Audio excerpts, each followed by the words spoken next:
নমস্কার বন্ধুরা, তোমরা কেমন আছো? আশা করি সবাই খুব ভালো আছো। আমিও খুব ভালো আছি। আজকের ভিডিওটা সম্পূর্ণ তোমাদের রিকোয়েস্টের একটা ভিডিও। তোমাদের সবার খুব একটা রিকোয়েস্ট ছিল, দিদিভাই তোমার কোয়ার্টারটা একটু শেয়ার করবে, মানে আমাদের আর্মি কোয়ার্টার কেমন হয় সেটা তোমাদের দেখার খুব ইচ্ছে ছিল। তাই তোমাদের রিকোয়েস্টেই আজকে এই ভিডিওটা। সবার আগে বলি, আমাদের আর্মি ওয়াইফদের মানে কোয়ার্টারটা কেমন হয় সেটা আমাদের মেন মানে ব্যাপার হয় না। আমাদের ব্যাপারটা এটা হয় যে আমি আমার হাজব্যান্ডের সঙ্গে কোয়ার্টারে থাকতে পারবো, এটাই আমাদের সবচেয়ে বড় আনন্দ আর সবচেয়ে বড় পাওয়া। তাই যাই হোক, তোমাদের ইচ্ছে ছিল তাই আজকে আমি ভিডিওটা বানিয়েছিলাম।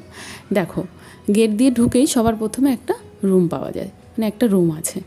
রুমের সামনে এরকম একটা ছোট্ট দেয়াল আলমারি মতো আছে।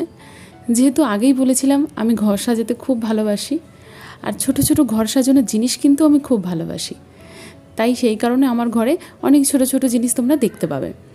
দেখো, এখানটা একটা আলমারি মতো আছে। এই আলমারিটায় না কিছু জিনিস আমি সুন্দরভাবে সাজিয়ে রেখেছি। আমি যেমন ঘর সাজাতে ভালোবাসি, জিনিস কিনতে ভালোবাসি, আমার মেয়েও কিন্তু সেম। কোথাও গেলে আমরা এই ছোট ছোট জিনিসগুলো খুবভাবে কিনে আনি, আর দেখো ঘরে এরকমভাবে সাজিয়ে রেখেছি। আর তোমার দাদাভাইও তাতে খুব খুশি হয় আমরা যখন এইসব ছোট ছোট জিনিসগুলো কিনি। আর ঘরের ভেতরে এই একটা দুটো গাছ দেখতে পাচ্ছ, এগুলোও আমার পছন্দের। আর এইখানে দেখো আমাদের একটা 3 জনের ফটো বাঁধানো আছে। আরও ফটো আছে, সেগুলো আস্তে আস্তে দেখতে পাবে। আর ঘরে যা ইউজ করার জিনিস থাকে, টিভি, ফ্রিজ, এগুলো তো নর্মাল থাকে, সেগুলো বলার মধ্যে কিছু পড়ে না, হ্যাঁ না? দেখে নিতে পারো তোমরা। আর এখানে আমাদের কিছু মাছ আছে জানো তো অ্যাকোরিয়ামে, কিন্তু মাছগুলো না, আমি যে ছুটি গেছিলাম, ছুটি থেকে এসে দেখছি মাছগুলো অনেকটাই মরে গেছে, অনেকগুলো মাছ মরে গেছে। কারণ এই পাশের কোয়ার্টারে দিয়ে গিয়েছিলাম, তো সে হয়তো সেইভাবে ধ্যান রাখতে পারেনি। যাই হোক, আর এখানে দেখো আমার মেয়ের একটা মানে অনেকগুলো ফটো একসঙ্গে বাঁধানো আছে। এটা ওর মানে 0 মান্থ থেকে, হ্যাঁ 1 মান্থ থেকে, 0 না 1 মান্থ থেকে 1 ইয়ার পর্যন্ত পুরো যা ফটো আছে 1 ইয়ার পর্যন্ত সব মান্থের একটা একটা করে ফটো নিয়ে বাঁধানো ছিল। আর এইখানে দেখো তোমার দাদাভাইয়ের একটা ফটো ফ্রেম বানানো আছে, মানে তোমার দাদাভাই আগের ব্যান্ডে ছিল ভোপালে, ওখান থেকে ওরা গিফট করেছিল। খুব সুন্দর ফটো ফ্রেমটা। আর ঘরে যা থাকে টুকিটাকি জিনিসপত্র, ওসব তো তোমরা দেখতেই পাচ্ছ। আর দেখো এখানে দেয়াল, মানে এই পাশটা দিয়ে দেয়ালে একটা স্টিকার মতো আমি লাগিয়েছিলাম, আমার ইচ্ছে ছিল অনেক দিনে, তাই লাগিয়েছিলাম। আর এই রুমের ভেতরে না মানে 2টো রুম আছে, একটা ডাইনিং হয়ে গেল, আর 2টো এক্সট্রা রুম আছে। এখানে একটা রুম, এই দেখো এই রুমের মধ্যে আমরা থাকি না, তবে ওই আমার শাশুড়ি মা যখন এসেছিলেন তখন আমরা থাকতাম। আর এই রুমটাও মোটামুটি ঠিকই আছে আমাদের থাকার জন্য, একটা মানে ফ্যামিলি, ছোটোখাটো ফ্যামিলির জন্য যথেষ্ট। আর তোমরা সবাই বলবে যে দিদিভাই তুমি ঠাকুর এইভাবে রেখেছো, কিন্তু কি করব বলো, কোয়ার্টারের মধ্যে জানো, তোমরা সবাই জানো যে আমাদের কিছুদিন পর পর পোস্টিং যেতে হয় এখান থেকে ওখানে, তো জিনিসপত্র নিয়ে যাওয়া হয়, তো তাই জন্য এইভাবেই রাখতে হয়। যেহেতু জায়গা কম আর সেইভাবে কোনো সিংহাসন নেই আমার কাছে, তাই ওইভাবেই ঠাকুর রাখা হয়েছে।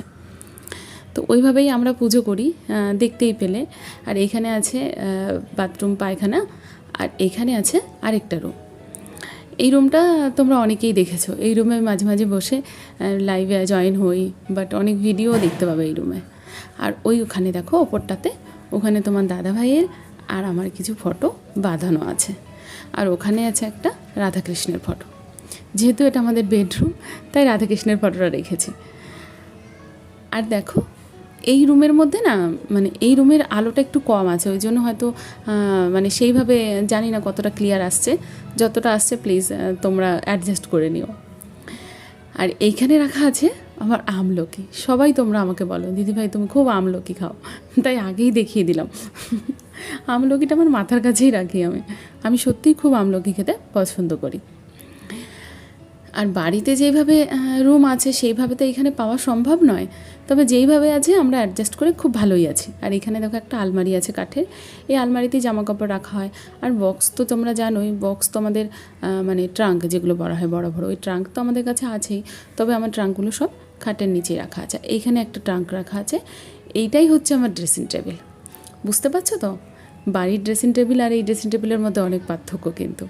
তবে হ্যাঁ, এইটাই আমার ড্রেসিং টেবিল, আর এখানেই আমি সাজুগুজু করি। মানে ছোট্ট করে যেইভাবে পারি আমি সাজিয়ে গুছিয়ে রাখার চেষ্টা করি, আর ওইভাবেই রেখেছি। আর দেখো, আমাকেও দেখে নাও, এইভাবেই ব্লগটা বানাচ্ছিলাম। তখন আমার মেয়েও এসেছিলো, আমি তুমি কী করছো দেখি, একবার আমাকে ও এসে দেখেও গেল, তোমরা দেখতে পাবে হয়তো খেয়াল করলে। যাই হোক, চলো এবার তোমাদের রান্নাঘরটা ঘোরাই, যেটা আমার সবচেয়ে পছন্দের জায়গা।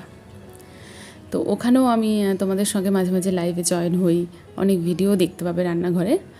দেখো, যেহেতু আমাদের মানে আড়ুর জল বলতে এখানে ভেতরে জলের ব্যবস্থা আছে, ওখান থেকে ড্রামে ভরে নিয়ে আসতে হয়। তো তোমাদের দাদাভাই নিয়ে আসে, তখন আমি আবার এই ড্রামের মধ্যে ঢেলে নিই। আর ছোট্ট রান্নাঘরটা আমি আমার মতোভাবে গুছিয়ে রাখি, আমি যেমন পারি তেমনভাবে গুছিয়ে রাখি, চেষ্টা করি যাতে একটু পরিষ্কার পরিচ্ছন্ন রাখার, যেটা আমি পছন্দ করি। জানি না তোমাদের কেমন লাগবে, হচ্ছে কোয়ার্টার তো, তাই কোয়ার্টারে যেমন হয় তেমনভাবেই আমাদের অ্যাডজাস্ট করে থাকতে হয়, জানো তোমরা। যে প্রথমেই বললাম, এটাই আমাদের কাছে খুব বেশি পাওয়া, অনেক ভালো পাওয়া। এমন অনেক ফৌজি ওয়াইফ আছে যার হাজব্যান্ডের সঙ্গে থাকতে পারে না, অনেক এমন জায়গায় পোস্টিং আছে যেখানে হয়তো কোয়ার্টার নেই, থাকার মতো ব্যবস্থা নেই, তারা কিন্তু হাজব্যান্ড ছাড়াই বাড়িতেই থাকে। তখন তাদের খুব কষ্ট হয়। তা আমরা থাকতে পেয়ে আমাদের কাছে এটা অনেক বড় পাওয়া, জানো তো। তাই যেমনই কোয়ার্টার হোক বা যেমনই ঘর হোক, আমরা খুব খুশিতে আর আনন্দে থাকতে ভালোবাসি, আর আনন্দে থাকি। আর সবচেয়ে বড় কথা, ফৌজের মধ্যে যখন এসছিলাম প্রথমে, তখন থেকে যেইভাবে সবার সঙ্গে মিলেমিশে থাকা হয়, সেই পাওয়াটা খুব বড় পাওয়া। মানে সবাই খুব ভালো, সবার সঙ্গে যেভাবে আশেপাশে সবাই আছে, বা বাড়ি ছেড়ে এত দূর থেকে এসে যখন সবার সঙ্গে মিলেমিশে থাকা হয়, সেই পাওয়াটার জন্য খুব বড় পাওয়া। চলো এবার তোমাদের ঘুরিয়ে আনি আমার ছোট্ট ব্যালকনি থেকে। দেখো লিলি ফুলগুলো কী সুন্দর ফুটেছে। এবার না সাদা লিলি ফুলগুলো ফোটেনি, জানি না কেন, এই হলুদ আর গোলাপিটাই ফুটেছে। আর দেখো এদিকে একটা না সাদা জবা ফুলও ফুটেছে, খুব সুন্দর। আর এখানে না একটা পান গাছও আছে, তবে পান গাছটা এখনও না সেইভাবে ছড়ায়নি, হয়তো পরে আরও ছড়াবে। যাই হোক, এই ছোট্ট ব্যালকনিটা কিন্তু আমার খুব পছন্দ, আর আমি এই গাছদের খুব ভালোভাবে যত্ন করি।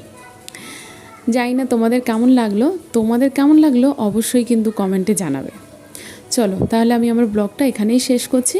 তোমরা ভালো থেকো, সুস্থ থেকো, আর ওই যে বললাম কেমন লাগলো কমেন্টে অবশ্যই জানাবে। আবার দেখা হবে পরের ব্লগে।